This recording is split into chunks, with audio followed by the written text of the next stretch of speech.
In March 2013, the Parliamentary and Health Service Ombudsman, led by Dame Julie Mellor, held a 2-day collaborative workshop to support and inform its forthcoming contributions to the Clwyd Hart Review into complaints handling in the NHS.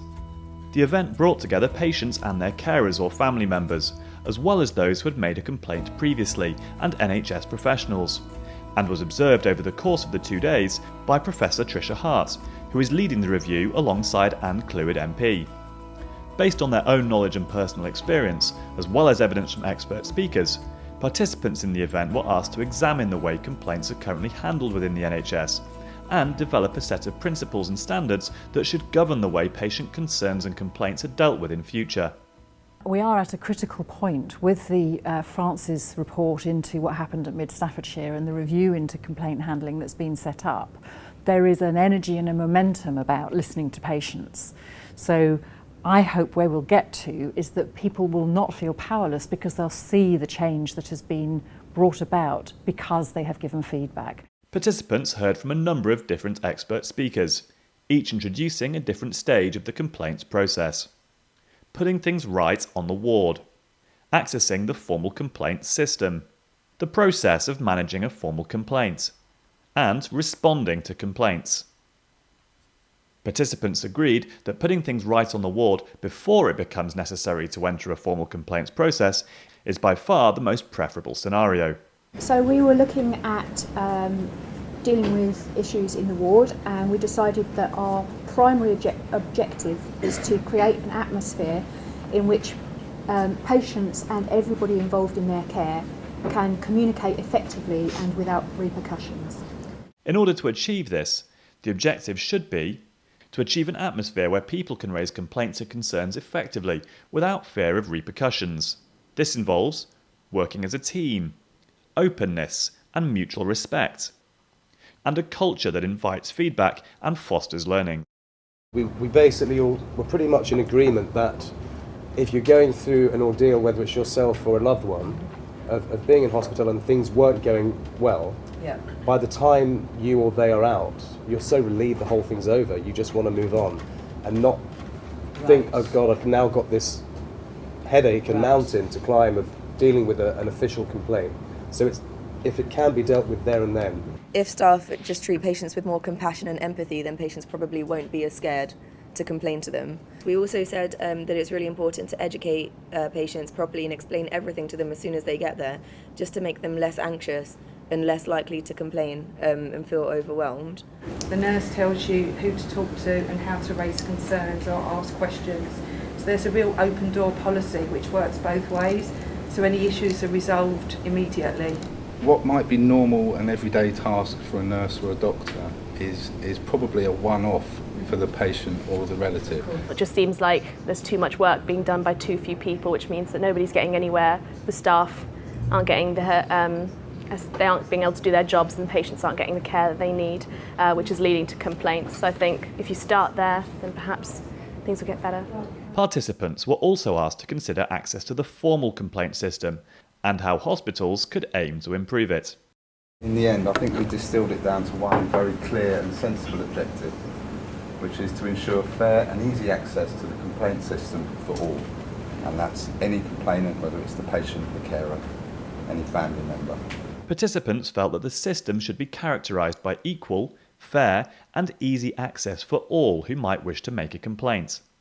They felt that consistency was key to this aim, and that the introduction of common standards for handling complaints across the NHS was crucial.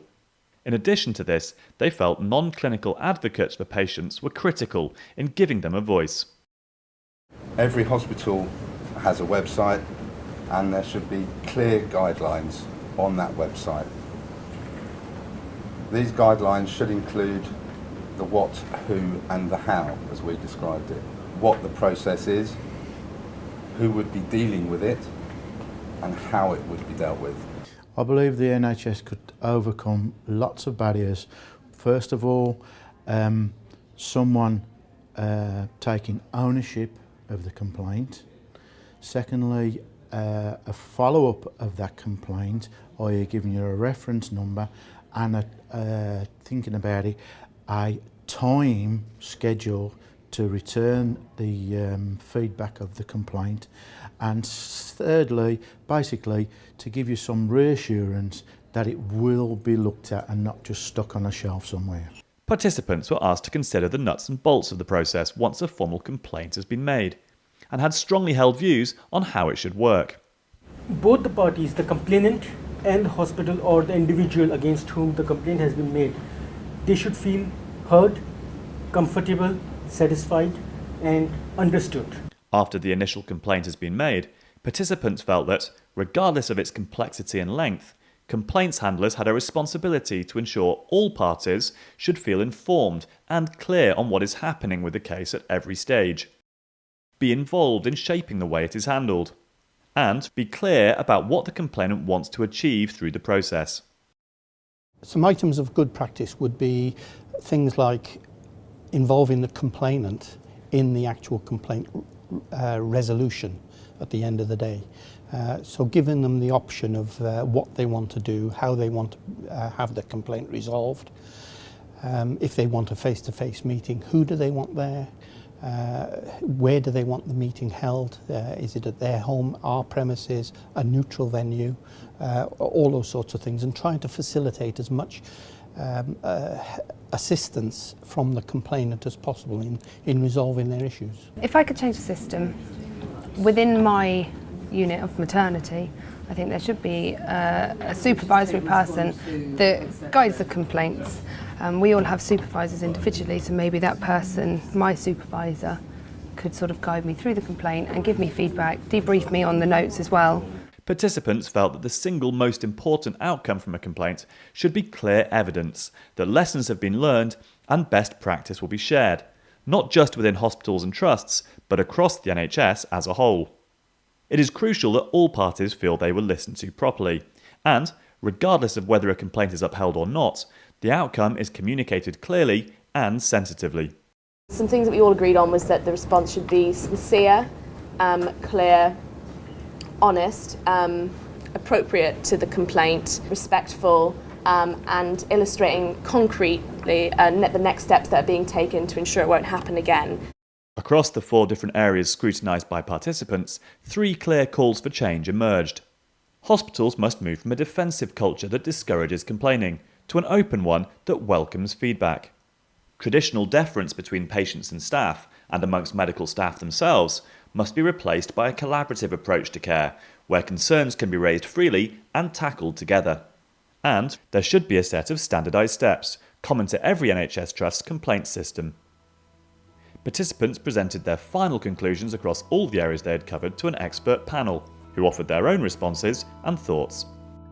The things you've said, particularly about the expectations on nurses in terms of introducing people to the ward, taking time to talk to them, to find out what their experience is, etc., etc.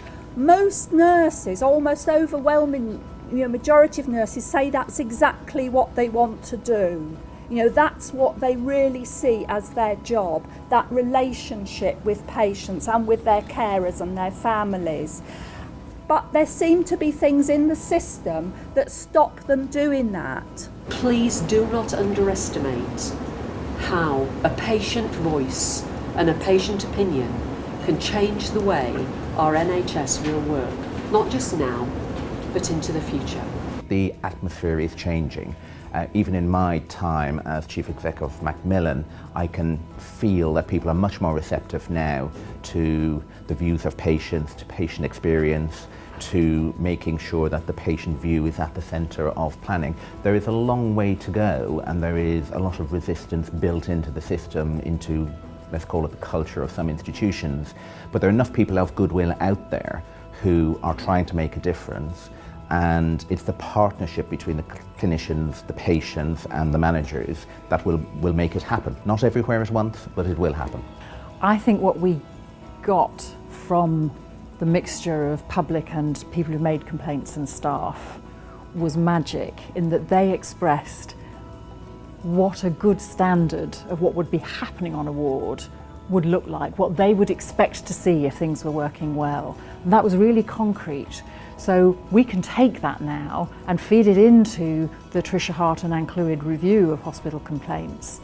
And maybe what will happen is that we will get the adoption of some core standards across the country for all hospitals that all staff can sign up to, that all hospitals can sign up to, and that potentially even that the Care Quality Commission could use when they're inspecting hospitals to look at how well that hospital is dealing with concerns and complaints.